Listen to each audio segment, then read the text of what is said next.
Hello and welcome to this new edition of Anywhere But Here, or ABH pod.com. Yes, abhpod.com, For which sure. is up now. We did discuss it last week that we will probably be doing that, and we just went with it. Yeah. Took a running jump. We did, yeah. And I don't think it worked particularly well, but we'll try and refine that for future. Yeah, if you have been to the website, you have seen it is very sparse. Yeah. Very basic. It's pretty much a stock. It's a stock WordPress. template. I put it up on the Sunday night, and I just got a stock template. I'm no good with HTML or CSS or anything like that, so And I have a vague idea of what I'm doing with it. But, I mean, the WordPress themes are a bit confusing to me. yeah. I've kind of changed the logo so it's not a Harry Potter lightning bolt anymore. Yeah, that was a bit... I didn't really take into... I thought it was a bit more like the Flash. Oh, yeah. Okay, but, maybe I should have gone with that. That just shows where our geek credentials lie, I suppose. I go for Harry Potter. And I go for Marvel. Yeah. But it's starting to look a little bit more like we want it to. I think the font now no longer says ashpoo.com.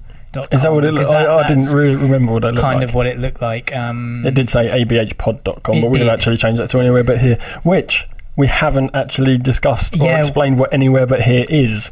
We brought it up at the beginning of last week's pod, and then just were like, oh yeah, it handily abbreviates to ABH Yeah. pod, which will look nice on a logo, and that's about all we said. Yeah. So you take it, Tom.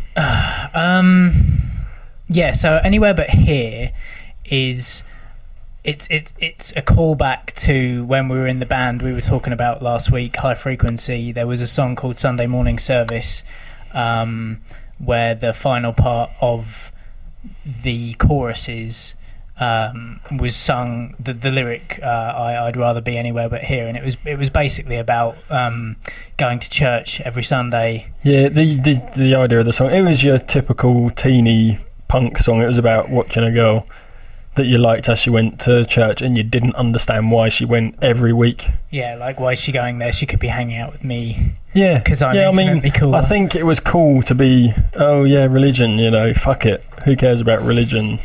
It's a load of bollocks. But I think we've grown up a bit since then. Yeah, and we grew up a bit while in the band as well. We stopped playing the song after we got back together again the second time round, after me and Corky got back from uni. Yeah, the original drummer, he went, well, he had an undiagnosed mental condition. He just kind of went a bit strange, and he actually found religion, which I think out of respect is one reason we stopped playing it. And the other thing is as well, Corky started playing for a football team where the coach was he was Christian, he's religious, and he was one of the nicest blokes you've ever met. Yeah, exactly. So I think it was just a bit of maturity and respect for others. It was that immature thing of like, oh, let's write an anti-religion song. Yeah. Because we can, and Yeah. try and be witty about it, and it really, looking back, not that witty. No, it wasn't. I mean, so But it may seem like a strange decision to say, oh yeah, we're going to call our podcast Anywhere But Here when we Yeah. don't agree with the sentiment anymore. But the thing that stuck was Anywhere But Here. It kind of became a bit of Liz is creeping through. Oh, we have a kind of audience now. Yeah, we've done a thoroughfare. We're recording in a dining room. Sorry, carry on. It's thrown me off my tact there for a bit. Yeah, why we've decided to use Anywhere But Here. Yeah, it kind of became almost like a well-used phrase within the band. It was something we used to just say about stuff, and it was kind of, that phrase took on a life of its own kind of thing. It would appear in pictures and stuff. So it's not necessarily connected to that song. It's not necessarily connected to the whole, oh yeah, church sucks and I don't want to go to church. I suppose now it's more about the state of the world. I suppose so. There's so much crazy shit going on. Very deep. Why the hell? I don't want to be here anymore. Wow, we are rambling. Yeah. That kind of explains what Anywhere But Here is and where it came from. Yeah. So it's not just an arbitrary thing that we've made up because we can, and it doesn't mean anything. It's there because it's part of our creative past. Yeah. Actually, one of the other things that came out of last week was the fact that you were like, well, our friendship, we don't really hang out unless we were unless we're working together. And it makes me realise that our friendship is only based on being slightly creative in a pretty rubbish way. Yeah, I suppose, it made me realise actually we're not really friends. It's kind of, we're just kind of work friends. We're work buddies. But no, I mean, yeah, that's true. We literally do just work together. Yeah, it's strange, isn't it? But it's fine. We do get on really. Yeah, our friendship is based on mediocre creative ventures. Yeah. I don't know. But they're enjoyable for us anyway. They're not so enjoyable for the people that listen. The 30-odd people that have listened so far. Yeah. Well, I think maybe 8 or 10 of them are us checking the feed works and everything. But still, people have listened, and a majority of those are on iTunes, because we are actually on iTunes now if you search for Anywhere But Here. That's right. Please, if you do listen to us on iTunes or subscribe to us on iTunes, also leave a comment or a rating, even if it's to berate us. Any comments help us, move up and make us easier to find. Yeah, we want to know. We know that we kind of ramble on. Yeah, my dad has said. Yeah, we've had comments from people saying, "Oh, you've got nice voices." This is from my girlfriend. Yeah. Who I must point out. When I said partner last week, I think it's because you'd said partner. I don't usually use the word partner, and she didn't take against it, but she was like, "That was weird." What? Because why she did said you partner? say? Yeah. Well, would she prefer girlfriend? This is the thing. See, I always the reason I say partner is because I always relate girlfriend to kind of like a schoolyard thing. Oh, she's my girlfriend. Yeah, and she doesn't really like girlfriend either, but. Lady friend. We're not involved. We're not engaged. No, it's like you're not engaged, so you can't say fiance. You're not married, so you can't say wife. So it's kind of. What am I supposed to say? You could say Joe, but yeah, but then it makes it sound like a man as well. Not that there's anything wrong with that, mind you. But yeah. No, I understand where she's coming from. It is a weird term to use because partner also could relate to man. Yeah, true. Yeah, we were leaving it very ambiguous. Yeah. So yeah, Joe. I might start referring to her as Joe now because I'm not sure whether to use girlfriend and partner is a no-go area. Yeah. Yeah, she was the one who said that, oh, you've got nice voices for it. Yeah. And that was about it. So, it's... Well, your girlfriend listened to it, my girlfriend didn't even listen. Oh. But I think that's the thing you will get is, with your partner's girlfriend / Joe's,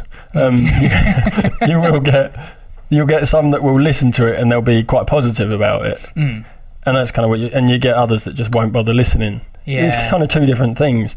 So I mean, it was quite nice that my dad did take the time to listen to it, but he was kind of like, you do ramble a bit. Yeah. Which is why I mentioned rambling earlier. True, which is what we've rambled on about now for 6 minutes. Yeah, and I mean, they're the kind of comments we want. Like, tell us that we're rambling. Tell us that we're taking big pauses and we're kind of going off too much and not making much sense, because we want to know. And leave it in iTunes. Leave that sort of comment in iTunes. Yeah, because even if it's bad review or a bad comment or whatever, as long as it's constructive, we can kind of take it on board and address it, and hopefully next time it'll be a bit less kind of slapdash and a bit more just fluid. Yeah, like that wasn't. Anyway, so we've gone on about that, and I've mentioned the website. The other thing you will notice if you go on the website is there is an Amazon banner in the top right hand corner. Very important. And I will please, if you are going to shop on Amazon, use our banner. Like, literally go to our website, click on the banner, and then do your shopping. It doesn't cost you anymore, but Amazon will pay us a bit, and that means as an added benefit, and hopefully something you want to take on board, that the more people pay through Amazon and we get paid through Amazon, the better the equipment will be, therefore the better we'll sound, hopefully. Yeah, so you won't get any of this popping or breathing. Yeah, we'll use it, and we'll use it productively. We'll buy microphone stands and pop shields and stuff. Yeah. Anything to help. So if you think that this sounds a bit rubbish, start buying stuff on Amazon. It's your fault that it sounds rubbish. Yeah, do it through it's your fault we've got crap music. Crap equipment. Music? Yeah. Buy all your stuff through abhpod.com and click Amazon on the Amazon banner. Go to Amazon, buy your stuff, we get paid, you get your stuff. It's great, and it doesn't cost you any more than you were going to spend anyway. Also, let us know what you buy. That might be quite interesting. Yeah, I've heard a lot of people do that, and you get some really strange things. Oh, really? Yeah. That would be interesting. Men buying My Little Pony stuff. Oh, what, like the bronies? Yeah. So yeah, let us know. Let us know. Leave comments on iTunes to let us know what you brought. Also, last I think is probably follow us on Twitter.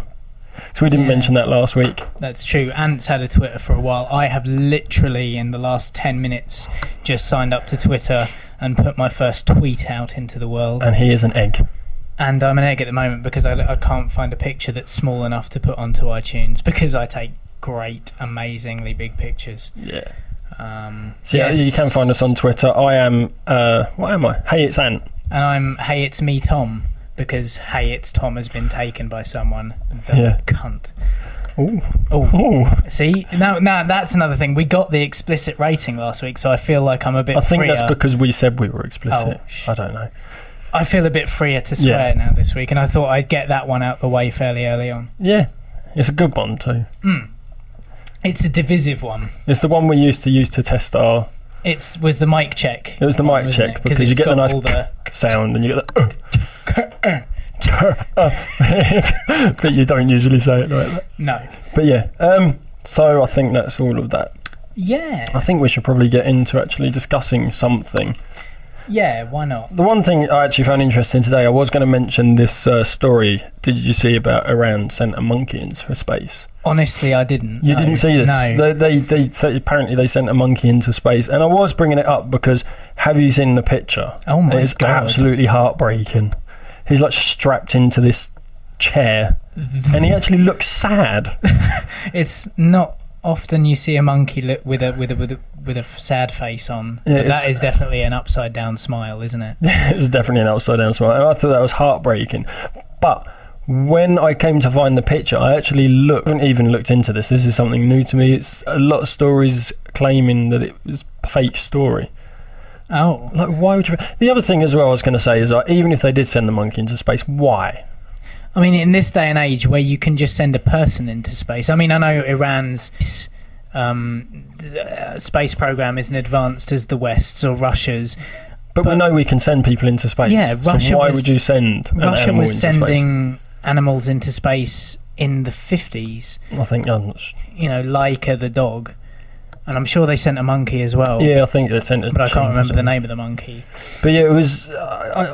like, first year I was taking like that as a really sad image. He's got his head held in place. It's kind of in like one of those braces that you put people into if they've broken their neck. It's one of those. It kind of looks like he's on a massage table from the bottom. It does, yeah. But it's not an enjoyable massage that he's getting. No, it looks like he's getting one of those ones with someone jumping up and down on his back.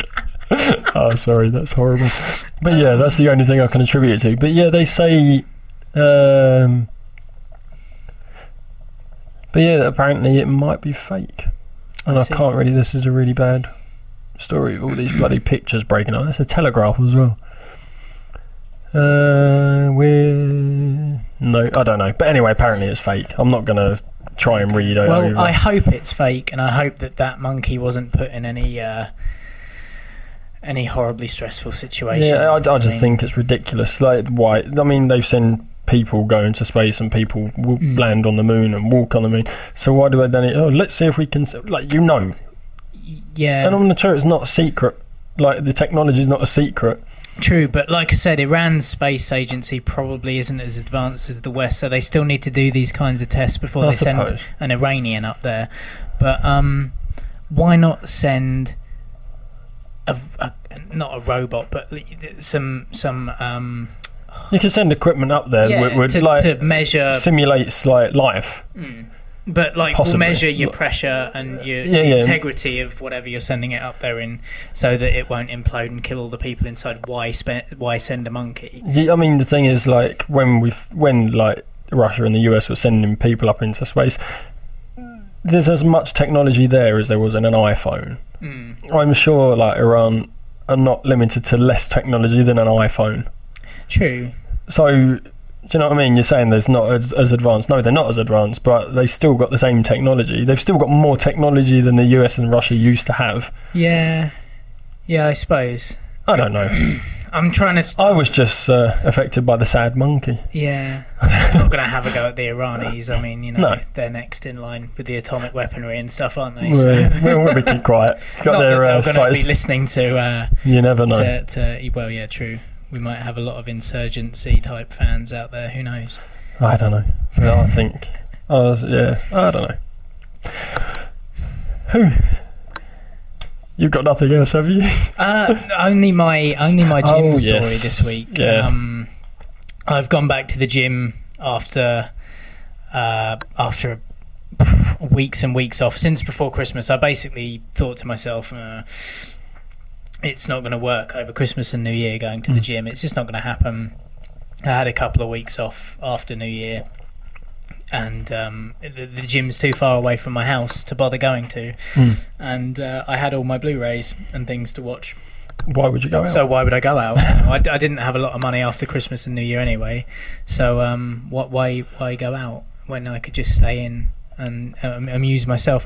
Anyway, I went back to the gym for the first time this week after a long time away, and it was difficult. It was tough, and I couldn't deal with it. And I've also caught up on all my podcasts. Normally what I do is I go to the gym and I listen to podcasts while I'm kind of running. I find that it kind of whiles away the time quite easily. What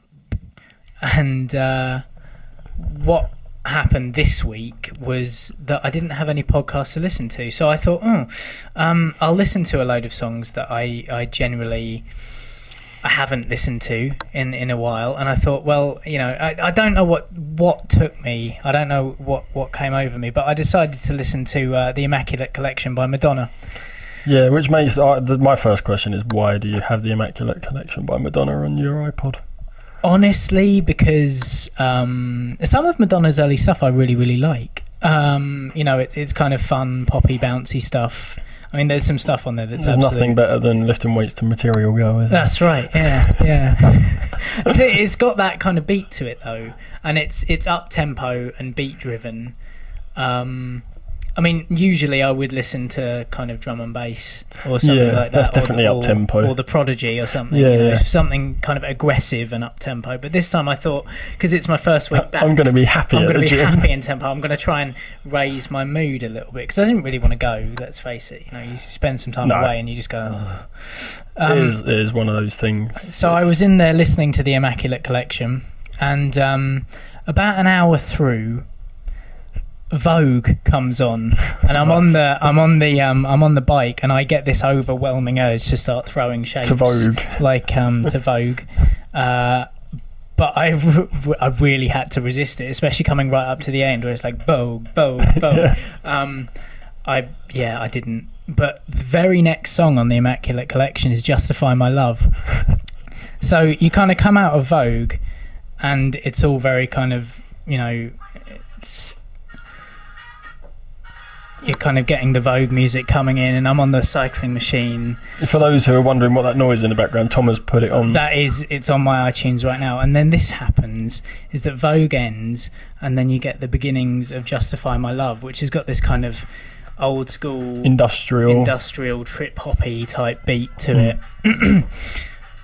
And I was like, oh God, it's this. While I was cycling, I was like, oh, and it was made in the time when Madonna was doing all those kind of slightly softcore music videos that are all kind of artsy and black and white, and she's frolicking with men and cone bras. I think it was on the S&M album, so there's a lot of that kind of stuff going on in the video as well. Don't know when I think I was thinking back, and I thought the first time I saw this video, I was way too young to be watching it, but it was one of the first kind of awakenings in me, if you like, and something woke up. Because she was hot in the 80s, the early 90s, not now with not the whole so chicken wing effect, the sinewy tendony stuff, the old lady yoga look. But back in the day, Madonna was hot, and it was like I say, it was just on the cusp of sexual awakening, and all those early memories came flooding back. Oh dear. While I was in the gym, and all of a sudden it was really weird. I looked around, and all the guys in the room seemed to have disappeared. It was me in a room full of women, virtually. You were in your own Madonna video. And everyone's kind of in the really The skimpy... reverse Madonna video. Yeah. Just you and loads of women. Yeah, precisely. It was me. I was Madonna. But what happened then was, obviously everyone's in their skimpy lycra gym stuff. Their yoga. And they're all on the machines kind of pumping away. And Tom wanted to pump away. Jiggling and stuff. And I was on the bike, and ahead of me were two girls on a cross trainer. They weren't the physically fittest specimens, so there was a bit kind of jiggling about. They were post-Christmas gym goers. They were the ones who'd made their New Year's resolution, and everything kind of slowed down into slow motion because it's got a slow tempo anyway. Yeah, and it was weird, and you got the girls kind of doing all that, wiping the sweat off their brow with the back of their hand. Everything turned into a music video. Adjusting the backs of their shirts. A little bit on the sensual side. Yeah. And then there was another girl next to them on the floor. On the mats on the floor, doing kind of stretches and things, and then she kind of laid down in the recovery position almost, and started doing what I can only describe as pelvic floor exercises, or like thigh toning exercises, where she was literally like staring up at me almost, and opening and closing her legs like this in a very rhythmic kind of way, and I got half a wood. It was because there's this music going on in the background, and then everyone's kind of sweaty, acting like they're in a Madonna video. It was weird, man. It was weird. And then right at the close, roughly this amount of time in, maybe a little bit later, one of the girls on the cross trail, I dared not look to the bike next to me because there was another girl next to me on that side, and I didn't dare. She was too close. But yeah, right towards the end of the song, as it's coming up to the end of the song on the iPod here, one of the girls on the cross trainers stops and kind of gets off, and then turns right at me and starts walking towards me. And I was like, this is weird. I've zoned out and gone into a Madonna video. I don't know what's going on. And I was kind of caught in the headlights a little bit. I kind of stared all wide-eyed and being like, this is the freakiest thing in the world. And she walked right by me and got onto the bike next to me, and then the music finished and we came on to rescue me, and then from there on I decided that it would be a good idea to turn on Chase and Status and Skrillex and not listen to Madonna in the gym anymore. Listen to Madonna in the gym anymore. It's a very, very bad idea. Yeah, that's the last thing you want to be doing in the gym. Yeah. The moral of the story there: don't listen to sexy Madonna music when you are in the gym. Sorry, we have been Cat's joined just by a jumped cat. on my lap, and that's We've been joined by a pussycat. Yeah. Cautionary tale: don't listen to sexy songs. It was a bit strange. I was trying to think of other songs that it would be inappropriate to listen to in the gym, and one of them would have been "Same Old Show" by Basement Jaxx, because that's got a lot of kind of... So that's another one Tom's going to have to pull up, I think. Orgasmal moanings on it. Anything that kind of gets you in the mood is definitely... Yeah. I mean... Yeah, see, anything with a beat like that where it's kind of like a slow, kind of rhythmic... And that doesn't help. Yeah, you don't want moaning. But it gets really kind of... Towards the end, it gets quite frantic. Oh, okay. She goes for it towards the end. Oh, really? Oh, yeah. Full out orgasm mode. Yeah. Let's see if I can find it. Oh, God. Just lots of moaning. There's a lot of screaming going on behind that. Yeah. Yeah. Yeah, definitely some stuff you don't want to listen to. Inappropriate at the gym.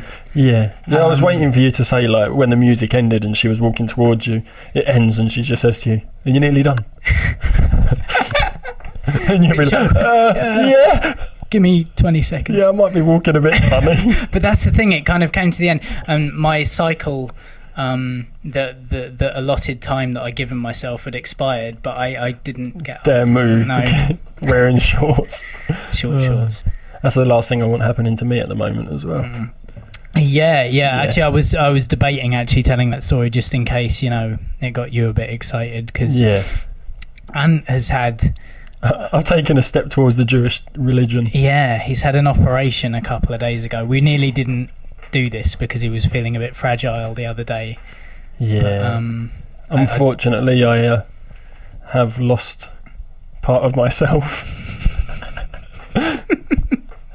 Yeah, I had to be circumcised. It's out there in the world now. Lots of my friends on Facebook making Jewish jokes. I've already got the nose and the hair.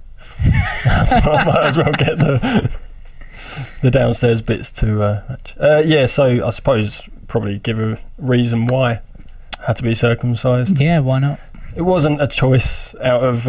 it's not something I wanted to do for the Jewish religion at all. It is a condition called... it's one of those things, it's the pronunciation. Is it phimosis or phimosis? Oh, right. I think it would be phimosis. Yeah, phimosis.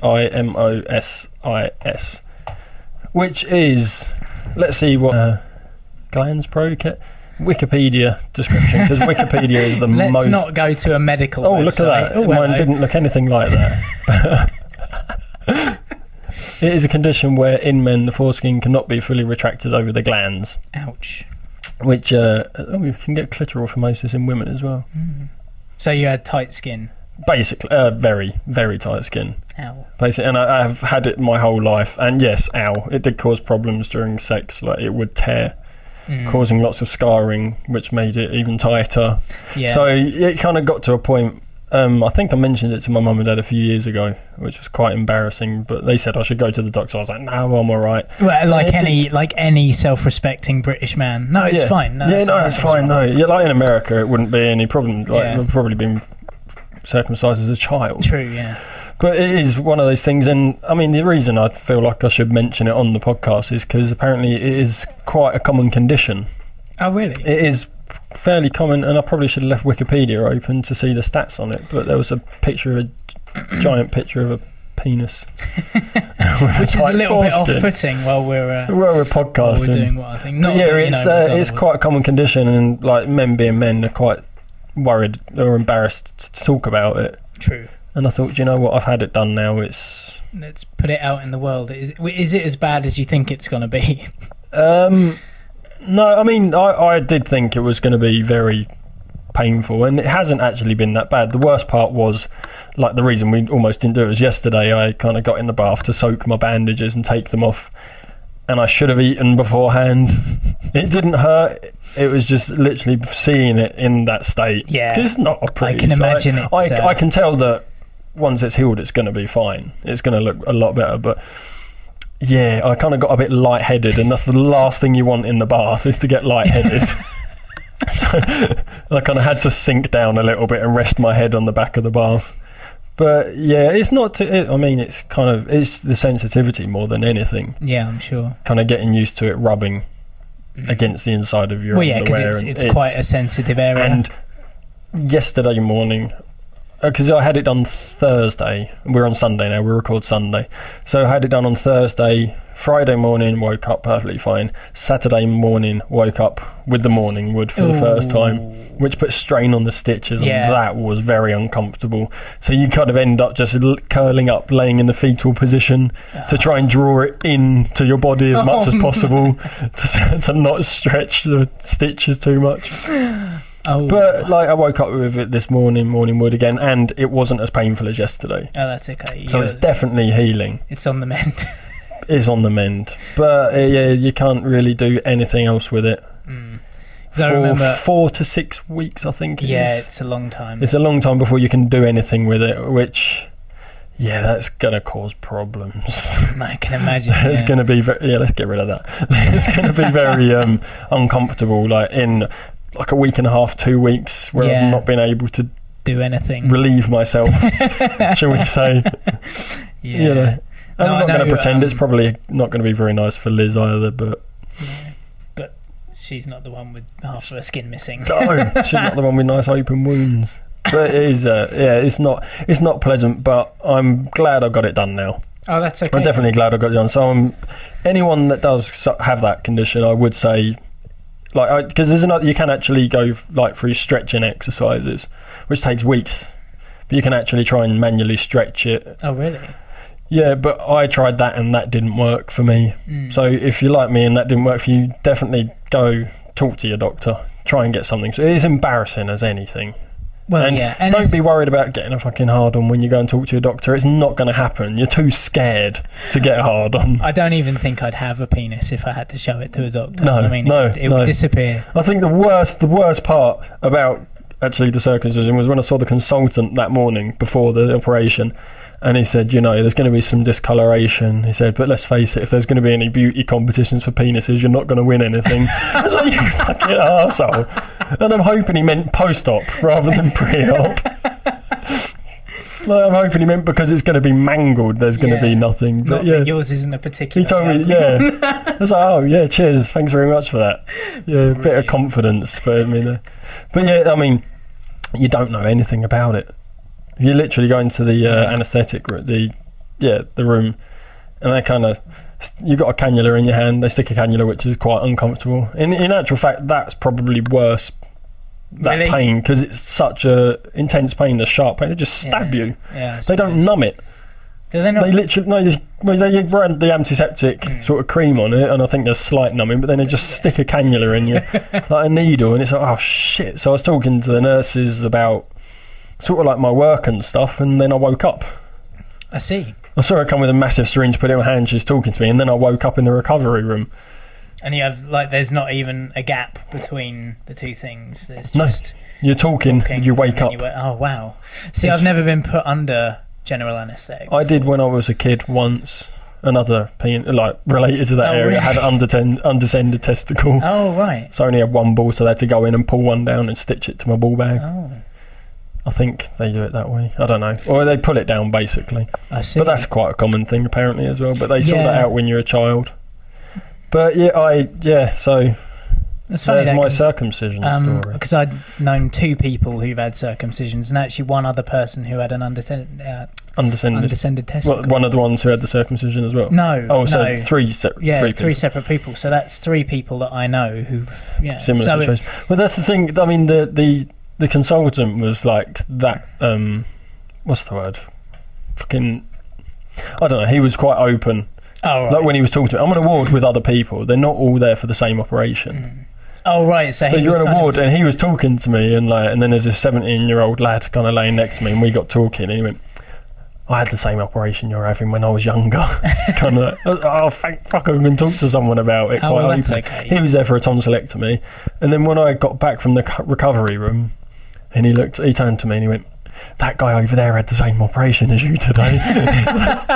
This kid talking to everyone. So there was one guy actually there and he went down before me and I felt so bad because I came up half an hour after him. Right.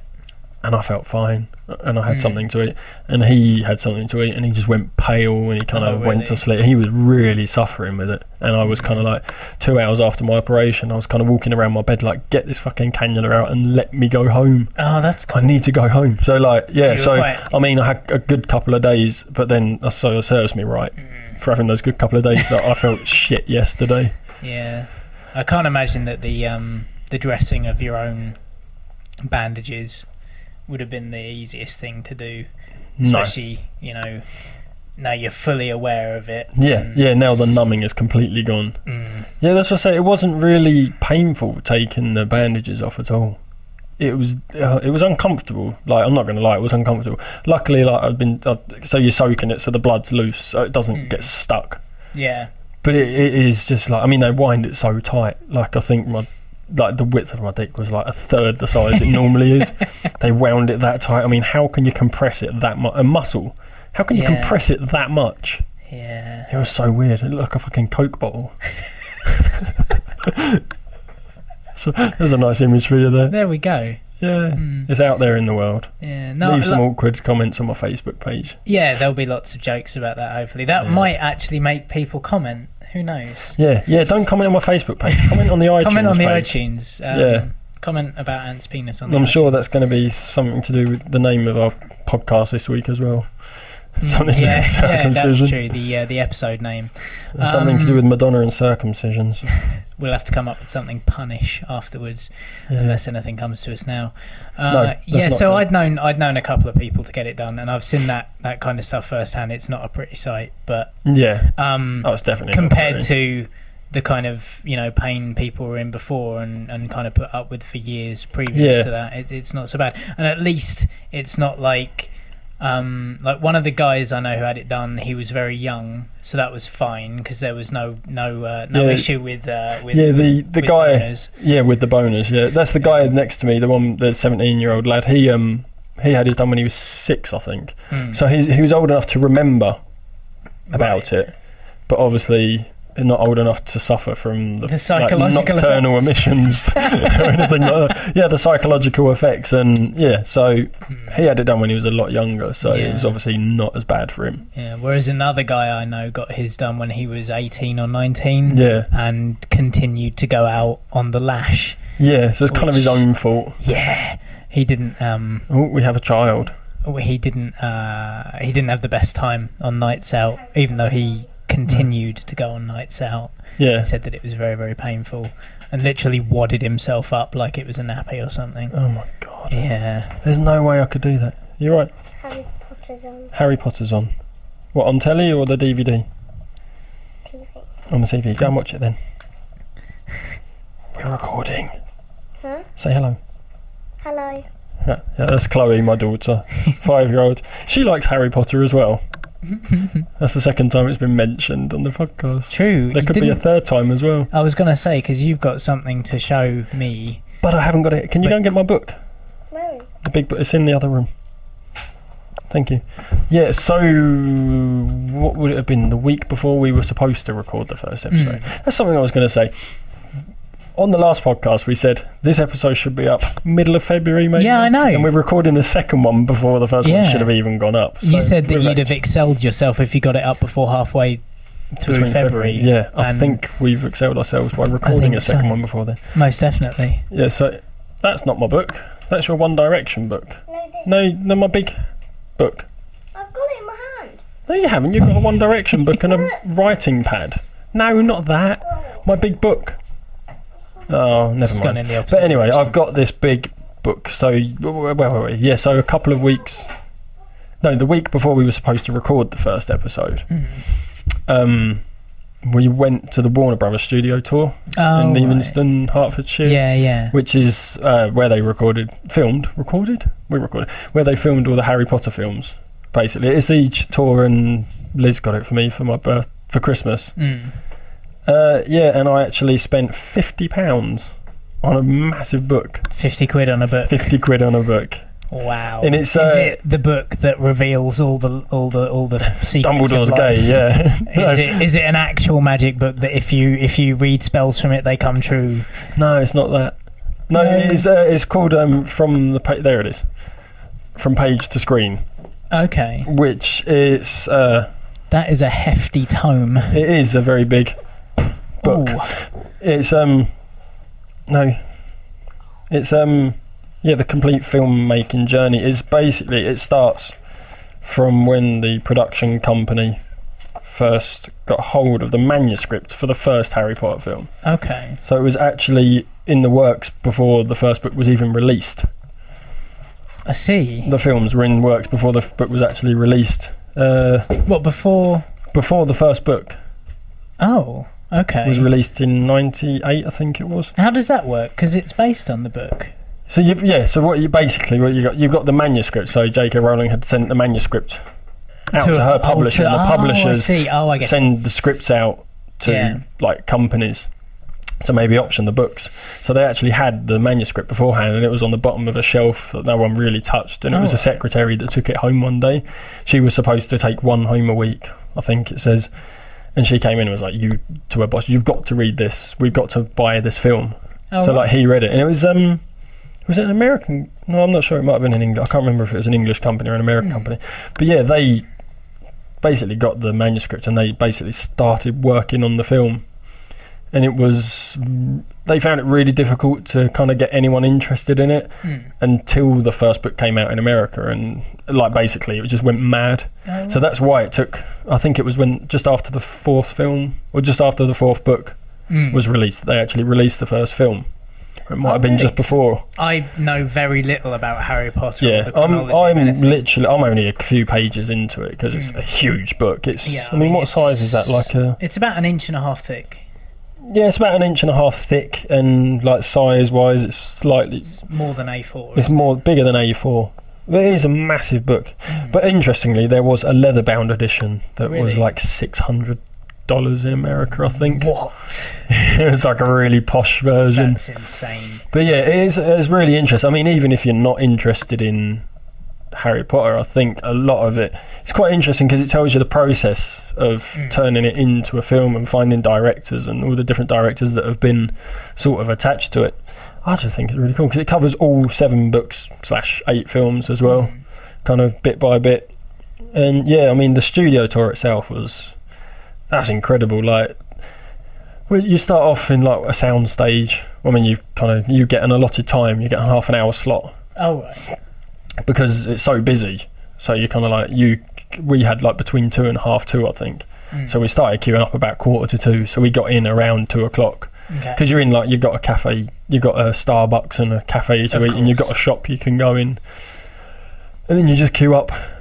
And then you go in and I mean, I don't want to spoil it, but you don't care. So you're sitting in a theatre. So you will, because they're going to put Batman and stuff in there. Oh, they? Oh, yeah. Right. See, that's they're going to expand it because it's Warner Brothers, so they're going to expand it to all of the films. And I think Charlie and the Chocolate Factory right. But you go into this screening room and you watch a little video about the inception of Harry Potter, and all that stuff. And then all of a sudden, you've got like the 3 kids kind of standing in front of the main doors of the hall, the Great Hall.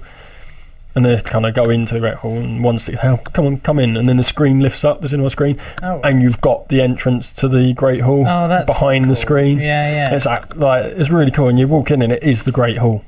Wicked. It's the actual, like where they filmed it, it's still the there. Actual set. The actual set. Oh, right. Oh, that's cool. And you're kind of there and you look up and there's no enchanted ceiling, it's all lighting rigs and shit. It's a green screen. No, it's not even that, it's just lighting rigs. Oh, right. Oh, they've left all the rigs and stuff. Yeah. And then, you walk around the corner and you see the miniature version of the roof that they used, built to scale, that they superimposed over the top.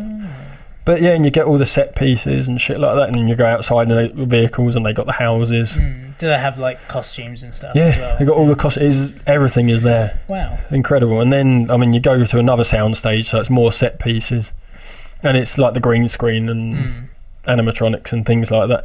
But then you walk through and you've got all the miniature cardboard sort of scale models that they made, like mock-ups, to say this is what it's going to look like. And you go into the last room and it's the scale model of Hogwarts, like the whole thing. Wow, it's absolutely ginormous.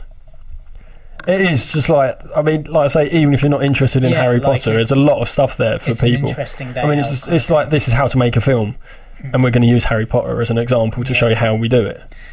See, I think it's quite reasonable as well. It's like less than 30 quid. Really? A ticket, yeah. I see. Because actually, that was another thing that I was planning to do with Joe, because Joe likes Harry Potter. Oh, so you were going to take her there? We thought about it, but the problem is she doesn't watch special features on films because she doesn't want the magic ruined. Yeah, so going there, she was like, I don't want to do it because I'll see all the behind the scenes stuff, and then it won't be, Whereas I'm very much a student I want to know how they do media. Yeah, I'd love to know. It's like the Dark Knight Rises special features on that Blu-ray that came out just before Christmas. Yeah. The making of the vehicles for me is the most impressive part of that. Like the bat, wing. Yeah. The bat. No, what did they get? Yeah, the bat. Yeah. Ooh. Jesus, that scared the shit out of me. Cat's just kind of falling into a cupboard and the door's banged. Good stuff. I thought someone was banging on the window in our back garden. I was shit myself. We're being raided. Yeah, the bat. Like they made hydraulic versions of it. I think one of the cats fell in the cupboard. What cupboard? That cupboard there. Sorry, Liz is just coming and pissing herself, laughing at us. Right. Go on. Yeah, so the vehicle. But yeah, they made, as well as all the models and stuff, they made like a full scale one with an animatronic Batman in it. Oh yeah, I heard about that. Yeah.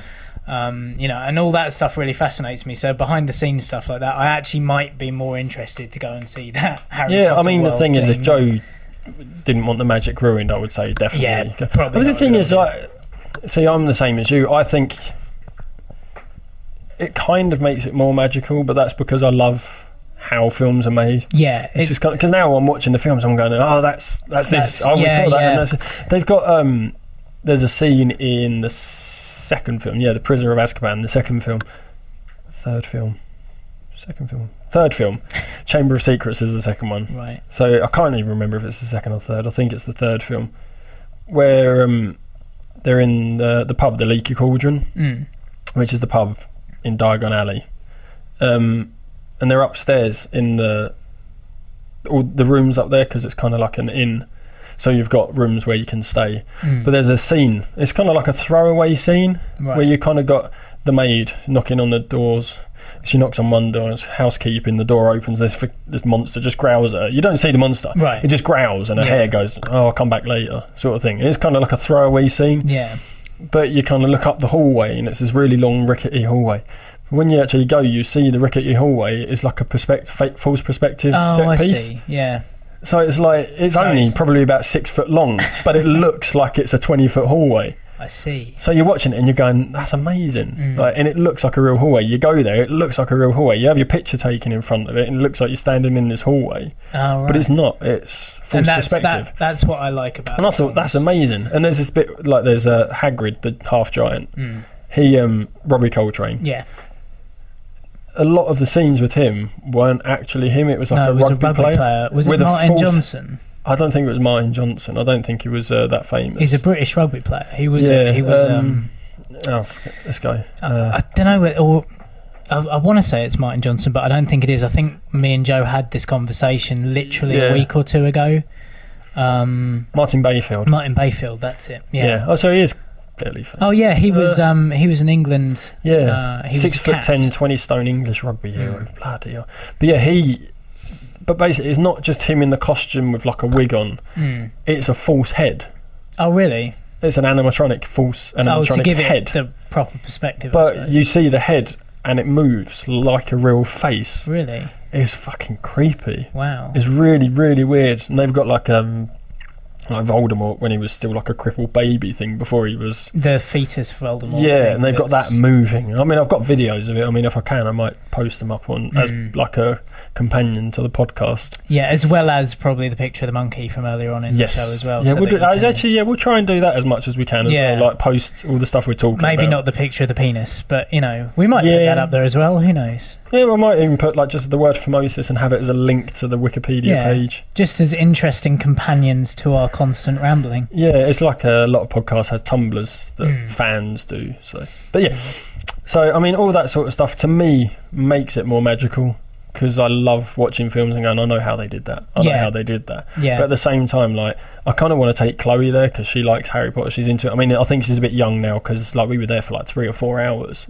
So like, even though you get your half-hour time slot, you stay there as long as you want. Oh, of course, yeah. I mean, you get the bit in the Great Hall. You get like a guide telling you all about it and pointing stuff out to you. But then after that, you're on your own. And we were like for 3 or 4 hours. We were there. It was great, and I had my butterbeer, and I've got my butterbeer mug up there. Oh, right. What did the butterbeer taste of? Very frothy cream soda. Oh. Really nice. But apparently in Florida it tastes different. Oh. Probably full of way more corn, harmful probably. Calories and probably stuff. Fucking corn syrup. Yeah. But yeah, £8 if you want that tankard with the butterbeer, or it's £3 for just. It is expensive, but. Yeah. You know, but hey, it's a cool. I've still got a can of Slurm from Futurama. I know you did open. No, you got two. Didn't I got you? 2 because you opened they one. were £3.50 for a very, very small thin can of. It's Slurm. like a Red Bull can, isn't it? Yeah, basically. Yeah. It's a bit bigger, is it? No, it's the size of the regular Red Bull cans. Yeah.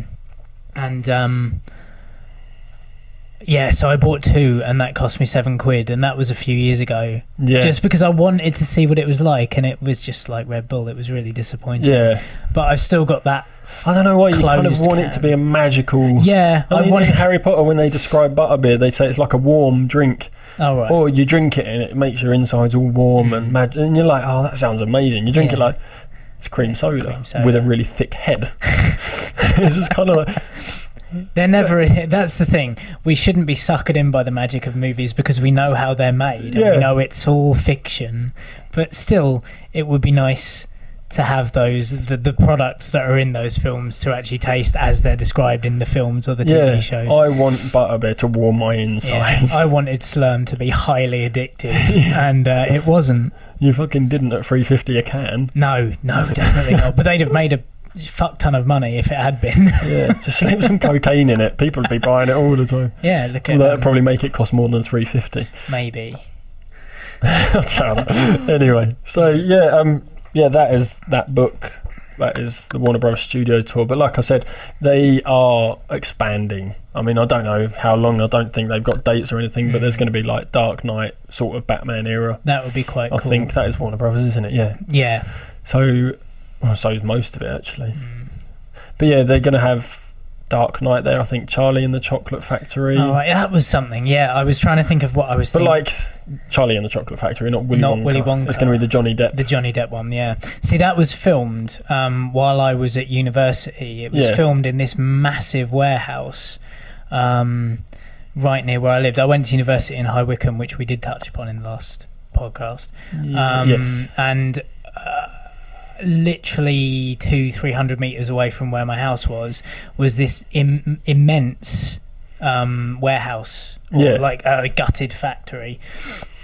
And we'd heard, because Charlie and the Chocolate Factory had come out in the second year we were there.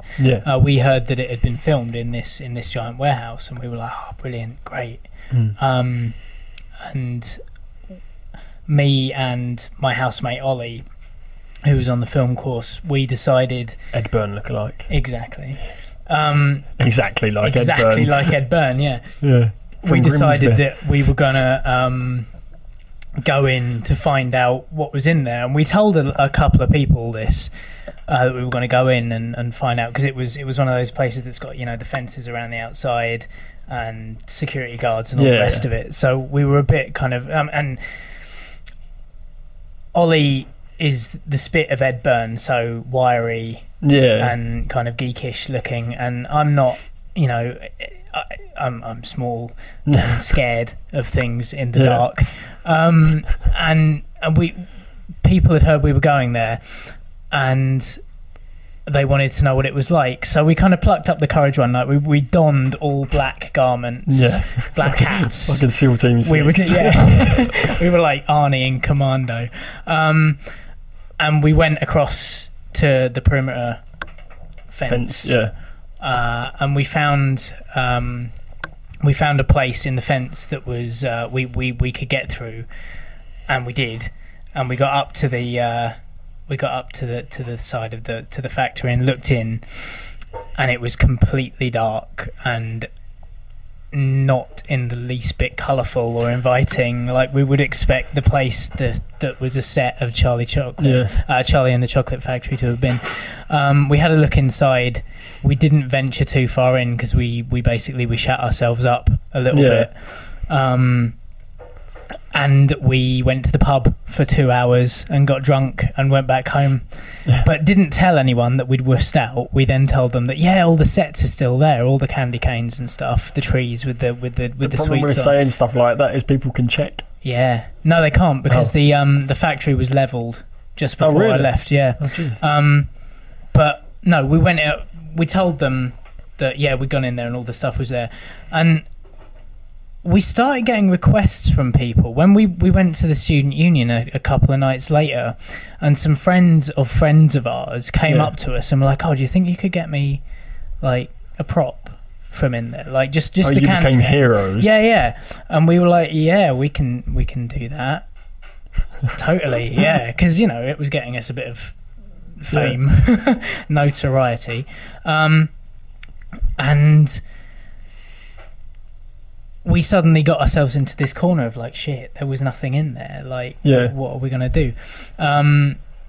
it eventually got to the point where like we had to come clean and tell people, and people were genuinely angry with us. Like genuinely angry. They wanted a piece. You mean of that you set. didn't fucking break the law for me? Yeah, or like you didn't like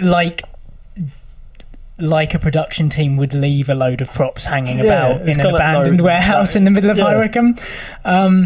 But when we did finally go in there, we went in there to shoot a short film, and it was still as freakish in the day. Like you went in there, and actually there were a couple of rooms with like big paint splodges on the floor that looked a little bit like they could have been in the film, but it wasn't that at all. It was this massive room, and it's the scene where Veruca's father is getting all his workers to go through the boxes. Oh, okay. It's that massive room. So it's not actually the factory. No. So we were massively wrong in the first place, but it was filmed there. But the thing is, in the film, it's white and completely blank. Yeah. And there's all these rows of chairs. When you go in there during the day, the bird crap on the floor is half an inch thick. You crunch through guano. Yeah. And there's just broken glass and tyres and stuff just left around the place. I don't know why. Not very Hollywood at all. No, it had obviously been cleared to shoot that scene. Yeah. But then they'd put all the rubble back. And it was obviously that room. Yeah.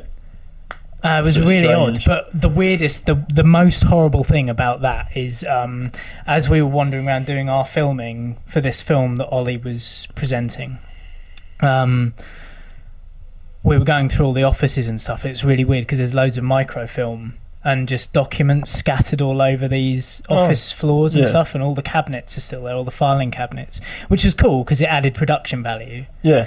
And the further up you went, there were like 3 or 4 floors, the deeper the crap got, the deeper the bird poo got.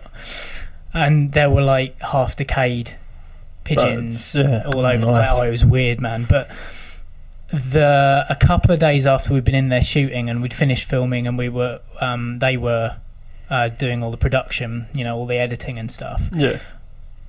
We'd read in the newspaper that a drifter had been found dead in there. Oh, Jesus. And they kind of described, they said roughly, it was on the ground floor, it was in one of the office spaces. Yeah. And we literally could have been standing next to it, like at some point, but just didn't see it. And I tell you what, it made me I had to wash myself a couple of times after I read it because it was freakish. Yeah, like this decaying tramp was in there while we filmed our brutal fight scene, where some bloke killed another guy with a fire extinguisher. And you were in there kind of like dancing on his grave, essentially. Pretty much, yeah. You died in a fight, didn't you? We're going to fight and film it for entertainment value. Yeah, it was all a little bit too close for comfort with that, really. We both felt really, really bad for a longest time. Well, but I mean, the thing is, it could have been in one of the rooms you didn't even go anywhere near. Could have been. But in your head, it's like... Yeah, it was underneath a table that we were filming next to or something. Oh, I bet you were stuffed in that filing cabinet drawer. Under a big pile of bird shit or something. But that compounded with the lies that we told about the place already. We were like, we can't go back there. That place isn't very nice. That place... But like you say, it got levelled anyway. So. Yeah, and now it's halls. Oh, student halls, is it? Yeah, so anyone studying at Buckinghamshire New University, living in the first year halls... Yeah. I'm going to say is ancient Indian burial ground. Oh, dead drifter. Watch out for poltergeists. Yeah. So, about 10 minutes ago I got handed a note that said dinner will be ready soon. So, and I think we're pretty much on an hour. We pretty much are. Jesus. Bloody hell.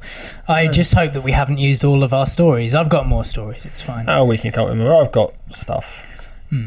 But once again, let us know what you think of the podcast. Put it on iTunes. Put your comments on iTunes with a rating. With a rating. Ratings would be good. This one hopefully is a little bit better and more entertaining. I've laughed more on this one. Yeah, I think the second half an hour probably. Yeah, the first half an hour was a bit ramble. Again. Yeah, but we got into our stride though.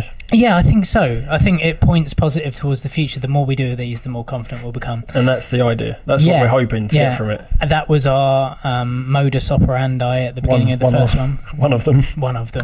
It was like the Spanish Inquisition bit, wasn't it?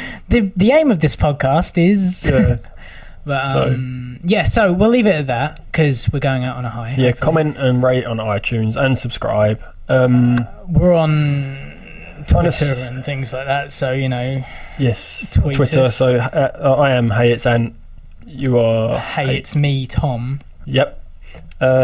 He's an egg, so that's how you'll find him. I'll put a picture up eventually. Yeah, definitely visit our website at abhpod.com and use our Amazon a banner if you're going to buy anything. If you're buying anything from Amazon at all, go through abhpod.com. Tell your friends to do it as well, because we want some decent equipment, and I'm sure you want us to sound a little bit more professional. Yes. So go for it. I think that's it. Again, thanks for listening. This has been Anywhere But Here, abhpod.com. You have been Tom. And I have been Ant. No, not quite.